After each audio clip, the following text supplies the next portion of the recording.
பகவானை கருணை வடிவமாக அவருடைய அருள் ஒன்றே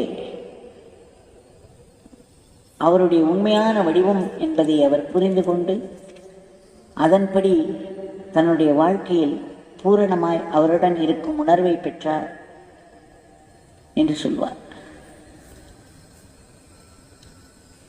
இப்படி பகவானிடம் நாம் ஒரு முறை வந்துவிட்டோமானால் அதன் பிறகு நம்முடைய வாழ்க்கையை அவர் நடத்தி வருகிறார், அவர்தான் நடத்தி வருகிறார் என்ற உணர்வு நமக்கு வேண்டும். நாம் நடத்துகிறோம் என்று சொன்னவிட்டோமானால் ஒன்றொன்றுமே பிரச்சனையாகிவிடும். அவர் நடத்துகிறார் என்று நினைத்தால்தான் அந்த பிரச்சனைக்கு ஒரு தீர்வு வரும். இதை நாம் மனதில் கொள்ள வேண்டும். இன்னொரு